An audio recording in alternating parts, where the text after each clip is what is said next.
အားလုံးပဲမင်္ဂလာပါရှင်။နန်းတစိ channel မှာကြိုဆိုလိုက်ပါတယ်။ဆရာညီရဲ့တိမ်တွေနေတဲ့ကျွန်းဆိုတဲ့စာအုပ်လေးရဲ့အပိုင်းဆက်ကိုဆက်လက်ပြီးတော့ဖတ်ပြပေးသွားမှာဖြစ်ပါတယ်ရှင်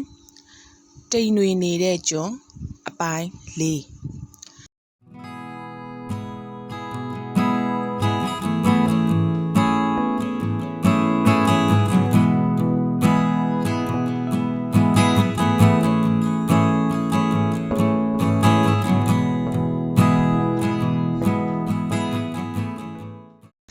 ပြင်မှာနှင်းဖွဲကြဆင်းလျက်ရှိသည်အဖြူရောင်ဂွန်းဆိုင်လေးတွေလိုနှင်းကလေးတွေကသူမရဲ့ကုတ်အင်ကြီးပေါ်တင်လာသည်အခန့်ပေးတဲ့ပန်းစည်းကြီးကင်ပြီးစားကားရောစားတောက်ဆိုင်တွေကထွက်လာတော့မိုးချုပ်နေလေပြီဒင်နာအတွက်ကျေးဇူးတင်ပါတယ်ယထာတန်လန်းမော်ကနေခုံချပေးခဲ့တဲ့အတွက်ကျေးဇူးတင်ပါတယ်ရှင်ကျမစကားကိုတကယ်နားထောင်ခဲ့တယ်ဒါကလည်းမင်းမဲမသိလို့ပါပြောပြီးနှစ်ယောက်သားရီမိကြပြန်သည်တကယ်ဆိုညစာစားပြီးသည်နှင့်စားတောက်ဆိုင်ကအပြန်တယောက်တလန်းသွားကြဖို့ပါမိုးချုပ်နေပြီဖြစ်၍မိုးဆန်ကိုသူစိတ်မချဖြစ်နေမိပြန်သည်မိုးဆန်မင်းဆောင်ကိုလိုက်ပို့ပေးမယ်ဆိုရင်ကောသူ့စကားထဲမှာမမြင်ရတဲ့နှောင်တွယ်မှုတွေအများကြီးပါနေမှန်းသူမရိပ်စားမိပါသည်သူမသည်လည်းယခုလိုယောက်ျားတစ်ယောက်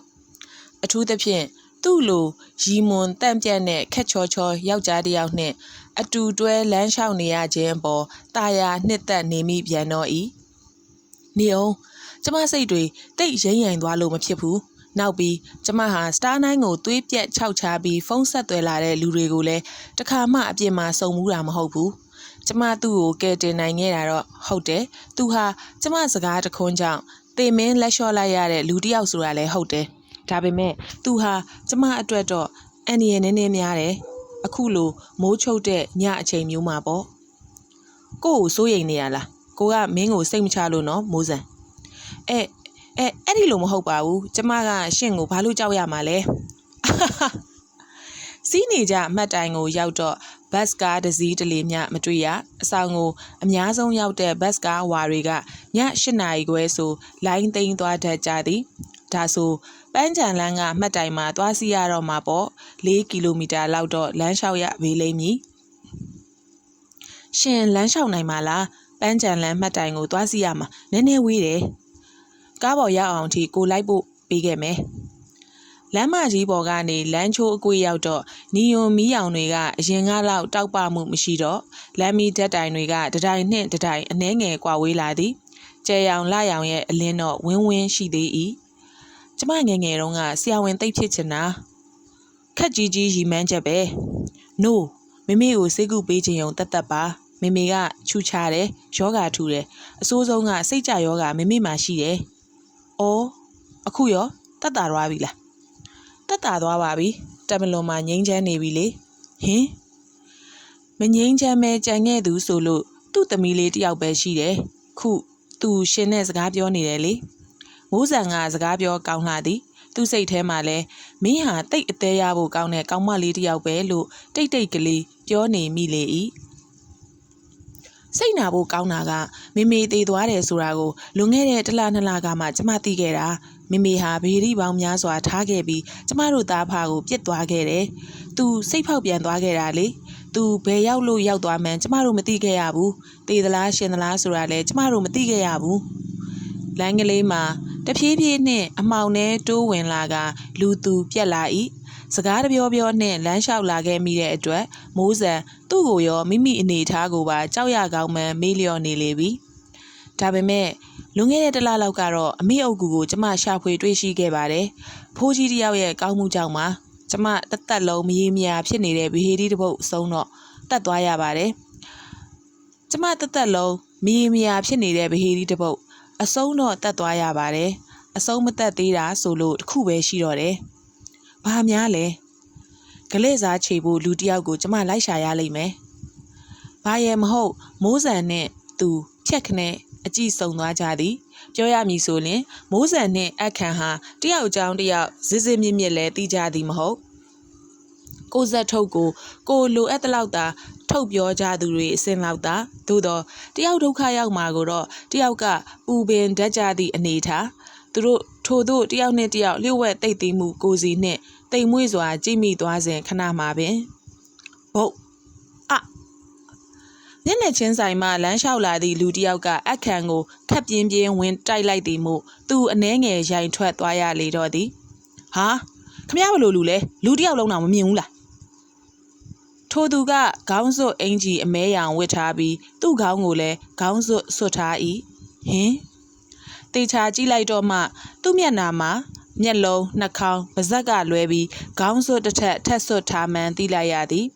ညနေနဲ့မှဒီလိုပုံစံဒီလိုအနေထားတွေးလိုက်ရ၍ခြောက်ချားဖွယ်ရတော့ကောင်းလေသည်ဒီနိုင်ငံဒီမြို့ရဲ့ရာသီဥတုကကြမ်းတမ်းလွန်းတာမို့စောင်းရာသီရောက်တိုင်းမျက်လုံးနှာခေါင်းနှင့်ပါးစပ်နေရာအပေါက်ဖောက်ထားပြီးတကောင်းလုံးဆွတ်ထားလို့ရသည့်ခေါင်းစွပ်များကိုဆွဲတာဆိုင်တော်တော်များများမှာရောင်းချကြပါသည်အေးဒံကိုကာကွယ်ဖို့သဘောရိုးနဲ့စွတ်တဲ့သူများလည်းရှိသလိုခေါင်းစွပ်အကာအကွယ်နဲ့ဒူးစရိုက်လှုပ်လိုသူများလည်းရှိနိုင်သည်ပဲပါလေမင်းကမကျေနပ်ဘူးလားပခုံးနဲ့တွန်းတိုက်ခံလိုက်ရတာမို့အခါမှာရိုင်သွားရပေမဲ့ထိုသူကတော့ကြောက်ရွံ့လို့မမတ်ရက်နေပြီးအိတ်ထောင်အိတ်ထဲလက်ထက်ကသွေးအေးအေးနဲ့တလုံးချင်းပီပီတတမေးလေ၏လာပါကျမတို့ကိုလန်းကိုသွားရအောင်မိုးဆန်ကလဲသည်အခန့်လက်ကိုစက်ခနဲဆွဲလိုက်ရင်ထိုနေရာမှတွန်းတွန်းတိုက်တိုက်နဲ့ထွက်လာခဲ့လေတော့သူလည်းမိုးဆန်နောက်မလိုက်ချင်လိုက်ချင်နဲ့ပါလာခဲ့ရလေသည်ကြည်စံကိုရိုနှစ်ယောက်ဟာတယောက်ကိုတယောက်လက်တွဲစုပ်ကင်ထားတဲ့အနေထားတောင်ရောက်လာပြီရင်ခုန်စိတ်လှုပ်ရှားပွဲရာကောင်းလိုက်တဲ့သူမရဲ့လက်ပွားနုနုလေးရဲ့အထီးအတွေ့လွတ်ပေးရမှာကိုတိတိကြီးနှင့်သူတစ်စက္ကန့်ရရစုပ်ကင်ထားမိလေသည်လက်ပွားလေးကိုမရဲတရဲနှင့်ဖြစ်လိုက်မိသေးသည်မိန်းကလေးရေမင်းကိုဘတ်စကားအဝါပေါ်မြန်မြန်တင်ပေးမှဖြစ်တော့မယ်ကြာရင်မလွယ်ဘူးတကယ်မလွယ်ဘူးဘလူကြီးလည်းမသိဘူးနော်ကြောက်စရာကြီးညလေဘာမဆိုဖြစ်နိုင်တယ်ခေါင်းစွပ်ကြီးကဆွတ်ထားသေးတယ်အတန်ကအော်အော်နဲ့အေးတီအေးဆက်ကြီးအဲ့ဒါကြောင့်မင်းကိုစိတ်မချတာခုစိတ်ချလို့ရနေပြီသူမလက်ကလေးကိုလွတ်ပေးဖို့အညင်သာဆုံးပြောလိုက်တဲ့စကားလေးတစ်ခွန်းမှာနောက်လက်ကလေးကိုလွတ်လူး၍အตาရာတိုးဝှရုံးကန်သွားလေသည်စကားစားကပြတ်သွားကြပြန်သည်မိုးဆန်ရင်ထဲမှာအခန့်ပေါ်ကြောက်စိတ်ကသူ့အလိုလိုပြန်ဝင်လာပြန်သည်ညပဲ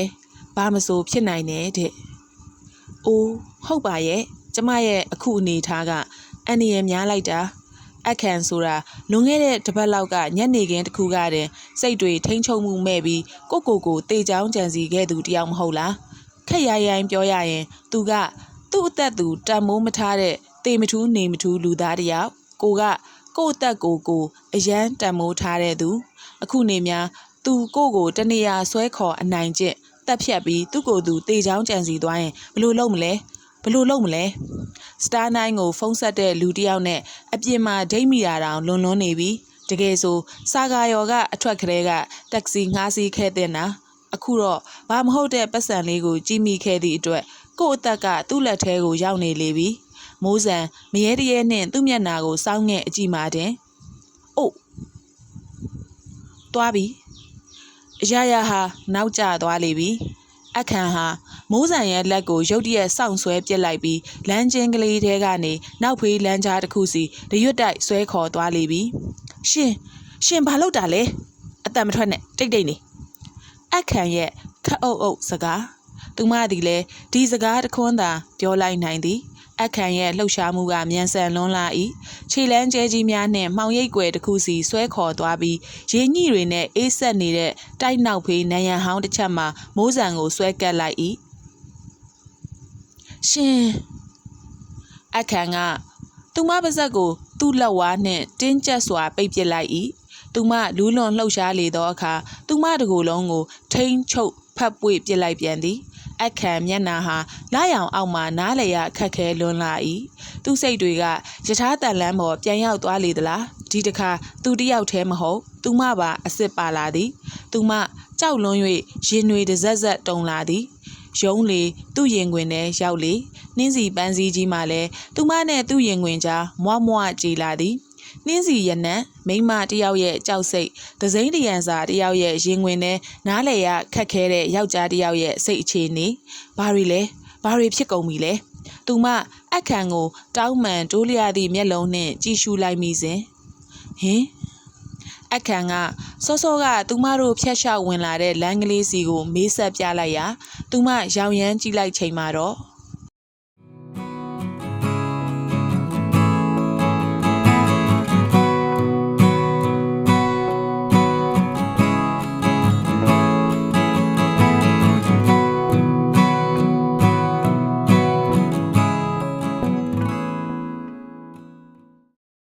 လာရောင်အောက်မှာထင်ထင်ရှားရှားတွေးလိုက်ရတဲ့အရိပ်မဲတစ်ခု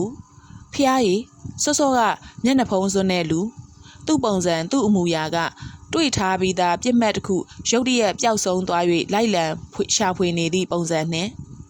စောစောကအနေထားအရဆိုလျှင်ဒီလူဟာဒီလမ်းပေါ်မှာတွေ့စရာအကြောင်းကိုမရှိသူတမင်ပြန်ကွေ့လာခဲ့၍သာဒီနေရာရောက်ရှိလာခဲ့ခြင်းဖြစ်ပေလိမ့်မည်ဖျားရည်သူခြေရာခံပြီးလိုက်လာတာမိုးဆန်တို့နှစ်ယောက်နောက်ကိုလားခုမှအခန့်ရဲ့စောစောကလှုပ်ရှားမှုတို့ကိုသူမသဘောပေါက်လာသည်သူမက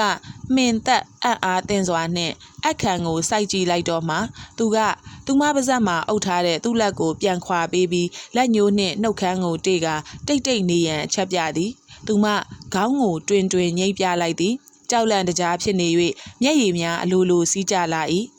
လူချေပြက်တဲ့ညဘက်တွေမှာဖြစ်လေရှိတဲ့ပုံမှန်မဟုတ်တဲ့အနေအထားပါကိုတို့ပညာသားပါရှောင်းနိုင်ရင်ဒီအန်ရယ်ကလွတ်ပါလိမ့်မယ်ဘာမှမဟုတ်ပါဘူးအခန့်ကသူမနာနာလေးတိုးကက်ကလေးတန်းဖွားဖွားနှင့်ပြော၏ခုထိသူနှင့်သူမမှာပွေဖက်ထားဆဲအနေထားတနည်းပြောရရင်လူနှစ်ယောက်ကိုရောင်ဖြောက်ပြီးနယံမှာတသားတည်းကြအောင်တွေ့ကက်နေတဲ့အနေထားပေါ့မင်းမသိဘူး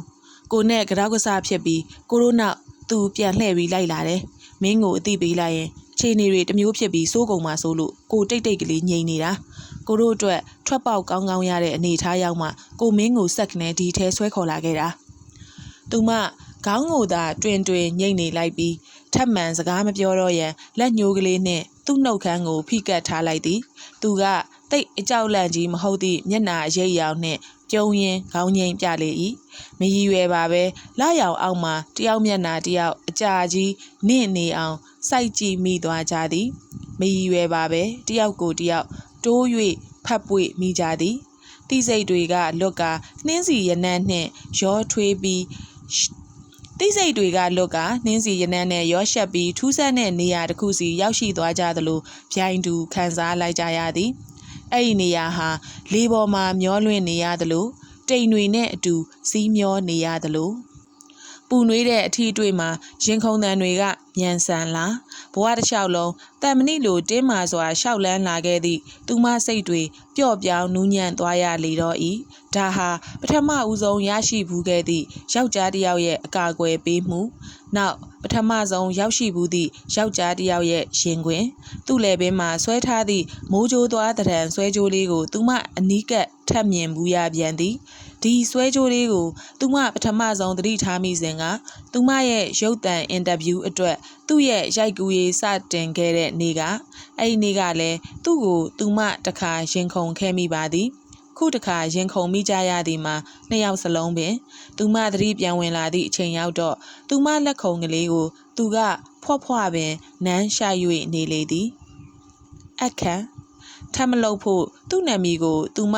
ဖွာ့တိုးတိုးရွတ်ဆို၍ခေါ်တော့သူကအตาရခေါင်းငိမ့်ပြကသူမလက်ဖွားလေးတစ်ဖက်နှင့်သူ့ပါးကိုအပ်ထားလိုက်၏ကံကြမ္မာရဲ့အကွေ့အဝှက်များကစမ်းကြယ်လွန်းလှသည်မိမိကိုတေချောင်းကြံစီဖူးကြသူများသည်တကယ်အန္တရာယ်ကြောက်ရောက်လာပါကသူတစ်ပါးကိုမှန်ကန်စနစ်ကျစွာကာကွယ်ပေးတတ်ကြောင်းအခန့်နှင့်တွေ့မှသူမသဘောပေါက်သွားရလေတော့သည်အခန့်ဟာလေဆံမွေးလေးတွေပုတ်တက်ပေးလိုက်ရုံနဲ့လိမ်မာငြိမ်သက်သွားတဲ့မြင်းရိုင်းလေးတစ်ကောင်လိုပဲချစ်ဖို့ကောင်းသလိုကြောက်ဖို့လည်းကောင်းလေရဲ့ဟိုလူမရှိတော့ရင်ဒီနေရာကကျမတို့ထွက်ကြစို့လေသူမရဲ့တိုးလျအတန်ကိုကြယ်လေးတွေပင်ကြားသွားပြီးပြုံးသွားကြသည်ထင်ပါ၏ဒီလိုနဲ့လအနှဲငယ်ကြာခဲ့လေသောအခါ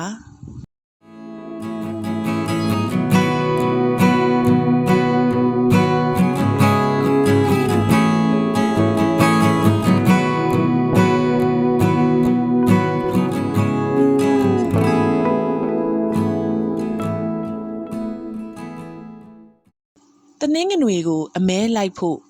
စပယ်ပွင့်လေးတွေနဲ့ ထောင်မဖမ်းကျင်တော့ဘူးကျွဲတစ်ဖက်နွားတစ်ဖက်နဲ့ကန်ကြမာဖနှက်မှားစည်းလာတဲ့နေကပေါ့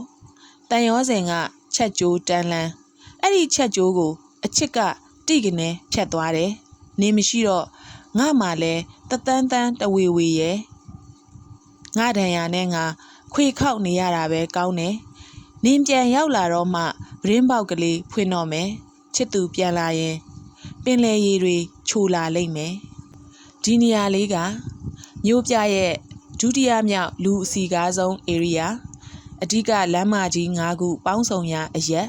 မီးပွိုင်မီလင်ကြာတက်လွန်းနာမှုဒီလမ်းဆောင်ကိုရောက်တဲ့နှင့်ကားမောင်းသူများမှာဆက်ကိုစိတ်အေးလက်အေးပိတ်လိုက်ကြပြီးစားဆောင်သတင်းစာဒါမှမဟုတ်လဲမိုးပြန်တိုက်တာကြီးများရဲ့နယံမှာချိတ်ထားတဲ့အေယာမ LED TV ကြီးများမှတချင်းများကြော်ညာများကိုအေးအေးလူလူကြည့်ရှုရာအရက်ပင်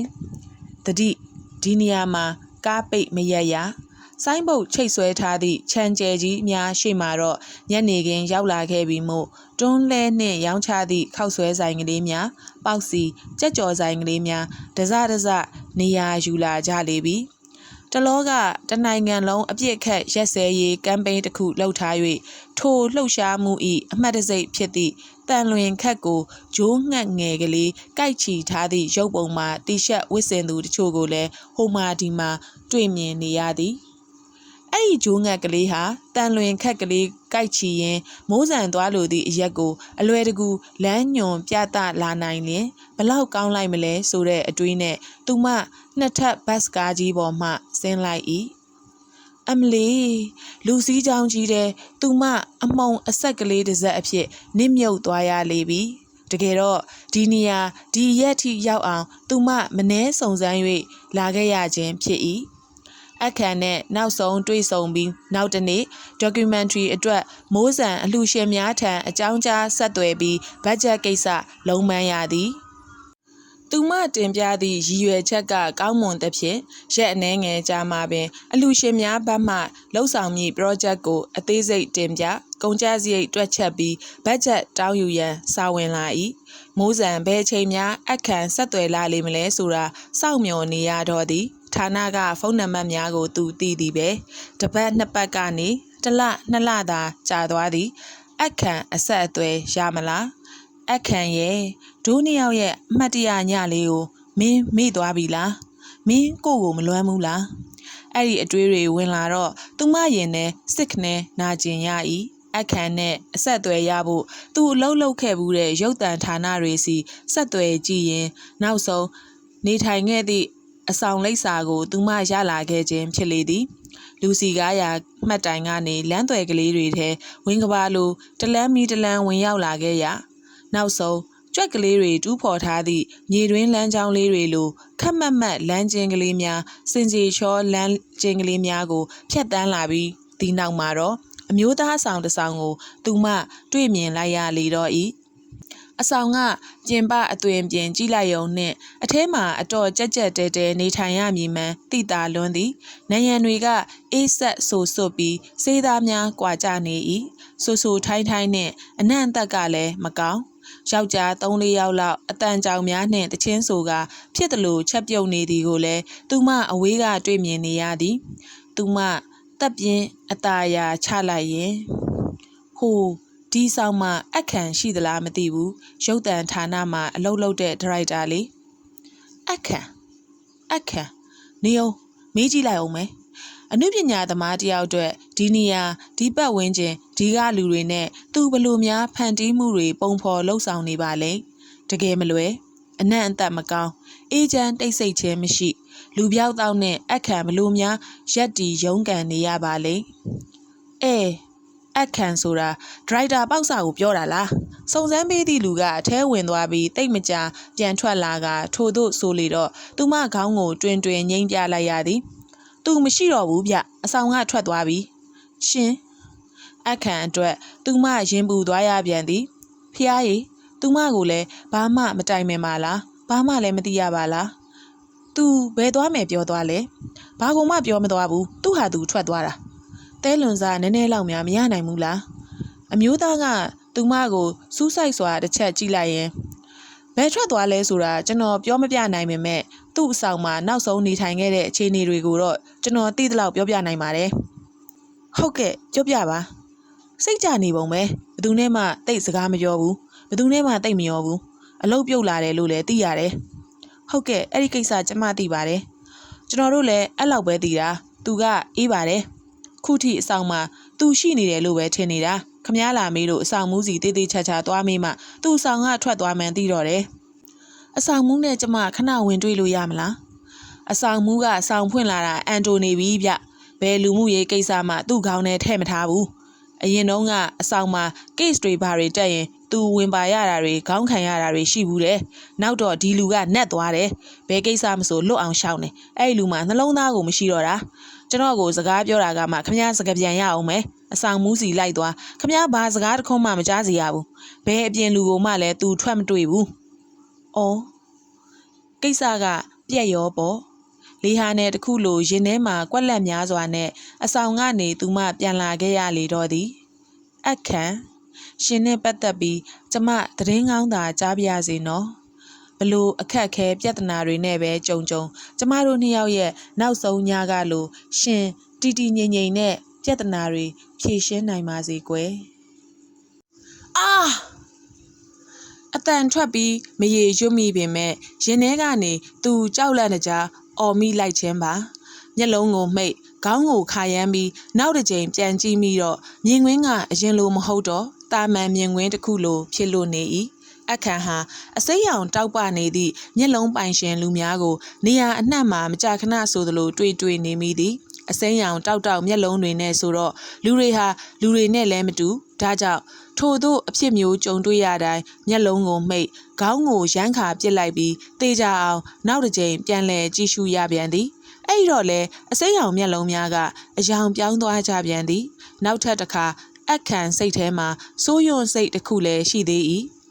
အဆောင်ကသူ့ရဲ့ခက်ချင်းချင်းအခန်းလေးမှာအပေါ်ထပ်မှာမို့ထက်ခိုးနှင့်နီးသည်တခါတရံထက်ခိုးမှာအောင်းနေသည့်ခိုညင်းတံများကိုကြားရသည်တခါတရံအတောင်မှန်ခက်တံတခါတရံထက်ခိုးချင်းချင်းလေးထဲမှာငှက်တွေချင်းချင်းဘိုလ်လူရန်ဖြစ်နေသောတောင်မှန်ခက်တံများကခြောက်ချားဖွယ်ရလဲကောင်းလာ၏နောက်တော့အခန့်ဟာသူ့ရဲ့စိုးရွံ့အားငယ်စိတ်များကိုတစေတကောင်အသွင်ဖန်တီးပစ်လိုက်ပြီးတစေညီးတံတစေတကောင်ရဲ့ခြေတံစသဖြင့်ထင်အောင်ထင်မှားဖြစ်လာသည်အနုစားစိတ်ပိုင်းဆိုင်ရာဝေဒနာတစ်ခုပါခမရဲ့ငယ်ဘဝနဲ့ဆက်ဆက်နေလိမ့်မယ်လို့ထင်တယ်ခမရဲ့ငယ်ဘဝကိုကျွန်တော်ကိုပွင့်ပွင့်လင်းလင်းတိုင်ပင်ပါဈေးကန်းတစ်ခုအတွင်းမှစိတ်ယောဂဆရာဝန်ကြီးရဲ့အမိန့်ပေးဟန်ဆန်သည့်ကြည်လင်နူးညံ့သည့်စကားတခွန်းသူ့လေချောင်းဝါမှာတခုခုတစ်ဆို့သလိုခံစားလာရသည်တတွေးကိုအနိုင်မျိုးချပြရသည်ဘယ်ကနေစပြောရမလဲဒါတွေမေ့ထားခဲ့တာကြားပြီပဲကျွန်တော်အဖေမှာ prostate gland နဲ့ဆိုင်တဲ့ယောဂါတွေရှိပါတယ်ဆရာဟင်ထင်မှတ်မထားတဲ့အဖြေတစ်ခုကြောင့်စိတ်ယောဂါဆရာဝန်ကြီးတီတီငိမ့်ငိမ့်နှင့်ပင်မျက်ခုံးပင့်တက်သွားရချေပြီ prostate gland ဆိုတာဆေးပညာအရတုပ်ရည်လွှတ်ပေးသောအကျိတ်ဆိုင်ရာယောဂါတစ်ခုပင် sorry ဒီစကားကကျွန်တော်လက်ဆွဲစကားမဟုတ်ပါဘူးကျွန်တော်အမေတလျှောက်လုံးဖြောင့်ချက်ပေးလာတဲ့စကားပါဆရာဝန်ကြီးကခေါင်းမဲတစ်ဆက်ဆက်ညှိရင်နားထောင်နေလေတော့ဤကျွန်တော်တို့ဟာဘဝတစ်လျှောက်လုံးမျက်လုံးစိမ်းတွေရဲ့အကြည့်အောက်မှာပဲနေခဲ့ကြရတယ်ခုမင်းရဲ့မိဘအုပ်ထိန်သူတွေကရောကျွန်တော်နယ်မြို့လေးတစ်မြို့ကနေထွက်ပြေးလာခဲ့တဲ့သူပါဒါပေမဲ့ကျွန်တော်မလိန်တတ်ဘူးအမေလိုမလိန်တတ်ဘူးအမေလိုလဲဟိုကျွန်တော်အမှုပညာသမားတစ်ယောက်ပါကျွန်တော်အမှုပညာသမားတစ်ယောက်ပါတော်သေးသည်ထိုဆေးကန်း၌ပင်သူ့ကိုချုပ်နှောင်ပြီးအယူထောင်နေပါတွေမပို့ခဲ့ကြ၍လူကောင်းပကတိလိုဟန်ဆောင်ရင်းသူဆေးကန်းကထွက်လာတော့အပြင်ကလေချမ်းအေးများကသူ့ကိုဓာတ်နှင့်ဝင်ပိုင်းသလိုခံစားရ၏မျက်လုံးစိမ့်တောက်တွေကိုရှောင်ရပေအောင်မည်တကယ်တော့ကျမခင်မွန်းဒေါက်တာအော်ပယ်ရီမှာ prostate gland ဝေဒနာရှိပါတယ်ရှင်တို့ရဲ့ဆွဆွဲချက်တွေဟာလုံးဝအခြေအမြစ်မရှိပါဘူးဘဝတစ်လျှောက်လုံးကြားခဲ့ရတဲ့မိခင်ဖြစ်သူရဲ့အလိမ်ညာစကား အခန့်ဟာခေါင်းကိုတွတ်တွတ်ခါရမ်းပြီးခက်တုတ်တုတ်ကလေးလမ်းလျှောက်လာခဲ့တော့ပန်းချံတစ်ခုရဲ့မုတ်ဦးဝနာရောက်လာခဲ့သည်ဟင်သူဘာရဲ့မဟုတ်မိုးဆန်ကိုတတိယသွားမိ၏မိုးဆန်ဟာသူ့ဘဝကိုကယ်တင်ဖို့စိုက်ကိုနီးမျိုးစုံသုံးနေတဲ့မိန်းကလေးတစ်ယောက်မှအခန့်သိပါသည်ခုလဲပန်းချံမုတ်ဦးဝမှာတွေးလိုက်ရတဲ့ဗန်ရန်ဖင်းနဲ့ရှင်မေယာရုပ်ထုတစ်စုံကြောင့်အခန့်သူမကိုဖျက်ခနဲတတိယသွားမိခြင်းပါမိုးဆန်ဟာသူ့ကို documentary တစ်ခုရိုက်ခိုင်းထားသည်တကယ်တော့မိုးဆန်ဟာ win-win solution ကိုကျင့်သုံးနေသည့်အလွန်ပါးနက်လိမ္မာသောမိန်းကလေးတစ်ယောက်ပါအောင်မြင်မှုလမ်းမစီအခန့်ကိုတွန်းပို့နေသလိုတစ်ဖက်မှာလည်းအချစ်အတွက်အစိတ်တောက်သေးသွားသည့်ဒဏ္ဍာရီလာအချစ်သူရဲ့ကောင်းများရဲ့လွှမ်းမိုးမှုကိုမခံရစေဖို့ public ကိုအသိပေးလှုံ့ဆော်လိုသူတစ်ယောက်ပဲသူဘာရဲ့မဟုတ်ဗန်ရန်ဖင်းနဲ့ရှင်မေယာရုပ်ထုစီတိုးကပ်လာခဲ့မိသည်အစိတ်တောက်ပြီးသည့်နောက်ချစ်သူနှစ်ဦးတင်းတင်းကြပ်ကြပ်ပွေဖက်ခါတေခြင်းတရားကိုရဲရဲရင့်ရင့်ရင်ဆိုင်နေဟန်ရှိသည့်ရုပ်ထုနှစ်ခုမိုးဆန်ကတော့ဒီလိုရုပ်ထုတွေလူထုကြားတဲ့နေရာယူနေခြင်းက Miss Zuya မှာစူစိုက်လုပ်မှုမြင့်တက်နေမှုနှင့်များစွာဆက်ဆက်မှုရှိကြောင်းသုံးသပ်ပြောဆိုခဲ့ပါသည်ကြေကွဲနေသည့်ရှင်မေယာရဲ့မျက်လုံးအစုံမှာရုတ်တရက်အစိမ်းရောင်တောက်ပသွားချိန်မှာပဲသူထိုပန်းချံထဲကထွက်ပြေးလာခဲ့ရသည်အဲ့ညက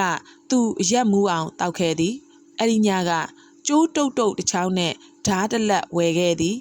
အဲ့ဒီညမှာပဲမော်တော်ဘုတ်တစ်စီးကိုဈေးမတန်တဆပေးငှားကအိုခိုင်ယန်ကျွန်းသို့သူ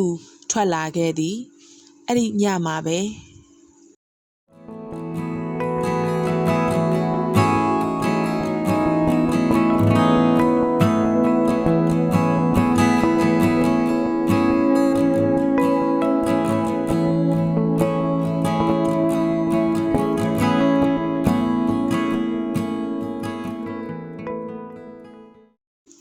ဟုတ်ကဲ့ပါရှင်စာအုပ်လေးကိုဒီမှာပဲခေတ္တခဏရှင်းနာလိုက်ပါရစေနော်နားစဉ်အားပေးခဲ့ကြသူအားလုံးကိုကျေးဇူးများကြီးတင်ပါတယ်ရှင်ကျမ်းမာပြီးကင်းကြပါစေ